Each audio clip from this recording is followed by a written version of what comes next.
Magandang tanghali, Kalibuyot Kagaropa. Magandang tanghali, ito yung huli natin. Medyo jumak pa tayo ng konti.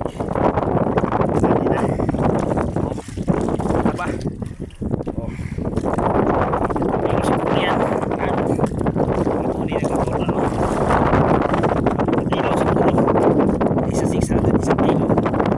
Sipin nyo naman. Nadali lang tayo ng salabay. Natapisan tayo ng salabay. Kaya ako inuupo. Pero okay lang. Tingnan nyo naman. Inuupo natin. Ang isa siguro, ang isang piraso may isang kilo. Eh, 4 na piraso yan. Wala na kaya. Wala pa tayo doon. Ayan no. Ito isang example ng pulo. May isang kilo yan. 4 na piraso. Yun lang muna. I love you.